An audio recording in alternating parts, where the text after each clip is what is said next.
Прво сакам да напоменам дека точно е, јас сум авторот на тој закон за продажба на државното земјоделско земјиште, но мотивите беа многу повеќе од некоја друга страна, отколку што беа како потреба за обезбедување на финансиски средства, како што случајот е тоа денес. Втората работа е во тоа што се објавија како пилот проекти во договор со меѓународната институција која што беше вклучена во целиот тој проект. Значи, два проекти, еве, како што кажате, вие не сеќам точно, на 150-180 хектари годишно, во региони низ Македонија со почитување на посебни обележувања, поставување табли и така натаму. Меѓутоа, едноставно, интерес за купување на земјоделското земјиште немаше. И сега морам да кажам следно. Кои се причините кои што не мотивираат дека можеби ќе има интерес за такво нешто? Значи, го оставаме законот на страна, сите ти работи. Прво, Република Македонија по своето уредување и во бившата држава, за разлика од останатите источноевропски држави, во блокот Варшавски, секогаш имала во собственост на приватни лица земјоделско земјиште. Како што и сега. Земјоделското земјиште е ограничен ресурс, а што се однесува до државното, тоа изнесе некаде околу 210.000 хектари. 190 и нешто илјади се веќе распределени, остатокот е, предпоставам, земјиште од најниска категорија, значи со лош бонитет, кој што можеби не може ни да се обработува. Преостанатите од прилика 300.000 нешто хектари се во приватна собственост. И тоа е фондот во Македонија, значи 500.000 хектари земјоделско земјиште. Ние што сакаме да направиме, тоа е. Не можеме да го прошириме, а можеме да го намалиме и да го изгубиме. Јас од секојаш сум се завземал за тоа дека треба да се води посебна сметка за земјоделското земјиште, дури се почна да се разработува во тоа време и еден проект за проширување на така наречените шумски појаси, кои што фактички не се ни шуми, или карпести предели, кои што со посебни машини можеа да се преработат и да бидат плодно земјоделско земјиште, налик нешто слично на Израел, заради тоа што се уште тоа го сметам, ќе дојде време кога нас ќе ни треба дополнителна земјоделска површина и ние ќе мораме да се прошириме. Значи, мислевме дека приватната собственост врз земјоделското земјиште ќе биде дополнителен мотив и елемент на препознавање на, како да кажам, на иницијатива кај заинтересирани лица во Македонија да може да да посакат да купат земјоделско земјиште државно. Ниту еден метар не е продаден од тоа земјоделско земјиште заради тоа што немаше ни понуди. Но од анализите кои што беа направени, констатираме дека не е проблематично локацијата на земјоделското земјиште, не е проблематична ни бонитетот на земјоделското земјиште, проблематична е цената.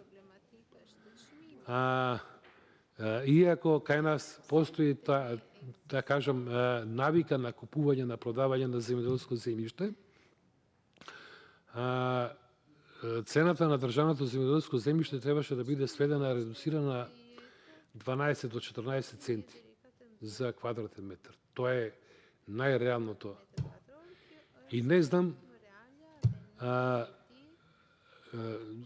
кои се тие пари, да станува збор за 200.000 хектари, прерачунете по 10.000 хектари, од 1 хектар колку милиони квадратни метри се, помножите по 12 евроценти, ќе видите за колку сума станува збор, а тоа е беззначена за било која потреба, за било која цел. А губиме стратешка работа, заради тоа што во некои ситуации и државата преку своите земјоделски политики не може да има контрола врз земјоделското производство преку субвенциите, ама нели сакаме да ги промениме тие начинот, методот и така натаму. Сега, значи, беше цената, ама овде, пак, во последниот период, ние, сите, јавноста, граѓаните, пратениците, слушаме и позатни цифри. Ме разбирате? А да не се случи да ги продаваме и шумите, да не се случи да ги продаваме и пасиштата, да не се случи да продаваме и некој градежно земјиште, не знам. Ме разбирате, заради тоа што станува збор за исклучително високи пари, за кои што ако ги трансформираме преку цената на 1 метар или хектар или не знам како да објаснам земјоделско земјиште, тоа се навистина големи пари. И оттаму, како да кажам, правото да дадаме на таква квалификација, заради тоа што не знам од каде би можеле да се добијат тие пари едноставно. Од друга страна, еве во законот, во една од тие подкомпонентите е наведено дека ќе се води сметка за политиките во делот на распределбата на државното земјоделско земјиште, што е добро и е потребно, ама не е направено. Не е направено ни овие години, изминати 4. Ова се надоврзувам на вашата замерка што имавте, а не сте во право. Ама воопшто не сте во право. И тоа се знае таму кај што треба да се знае. Но кога ќе дојде време, све ќе се дознае. Значи, како се работело од 1998 година, така се работело до заклучно до денешен ден. Начинот е тој. Затоа имам резерва.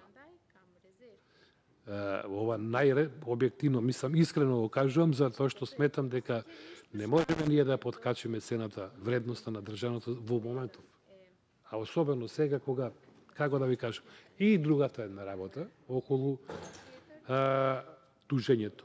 Да, значи мене ми се јавуваат луѓе, земјоделци од Мамутчево, од Градско, од Тиквешијата, на кои што им е раскинат договорот за закуп. Зошто?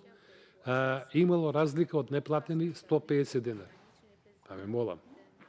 Втора една работа, имаше пракса на пребивање на врската за концесија со правото на добивање на субвенција. Зошто не се врши тоа пребивање? Тоа беше на барање на земјоделците, дури мислам дека и у закон беше ставено. Но, заради сега, ја го лоцирам проблемот. Административна небрежност. Не може администрацијата така да се однесува кон земјоделците заради тоа што станува за сериозни последици. Вие знаете како е некој да... И он си знае на кој начин го добил земјоделското земјиште, да со еден подпис го губи. Зошто? Заради тоа што некој во администрацијата направил грешка. Каква е таа грешка? Пример, јас сега што го знам, 150 денари неплатени. Па ве молам. Не е во ред. Тоа веќе си играме со човечки судбини и затоа што повеќе луѓе ми се имаат јавено, јас морам во име да го кажам ова што сметам и така ги посоветував дека тие по основ на закон за облигации, врз основа на завршните одредби од законот со кој што е склучен од договорот за закуп, дека имаат право во случај на едностранно раскинување да го тужат концедентот, за да може да си ги добијат своето право, но да бидат заштитени. И тука нема ништо спорно и ја мислам улогата на пратеникот е таа. Пошто, еве да речем, ја познам таа проблематика, пошто сум изворно информиран за состојбата на терен каква е, значи јас имам информации од Чеполие, Велешко и Тиквешко, веројатно има и во другите региони, кому како, или зависи тоа од подрачните единици, не навлегувам во тоа. Значи има такви случаи кои што би требало да не загрижуваат и од тие причини јас ги упатив на таква постапка на каква што кажав. Ова може да биде објаснувањето од моја страна доколку ве задоволува. Благодарам.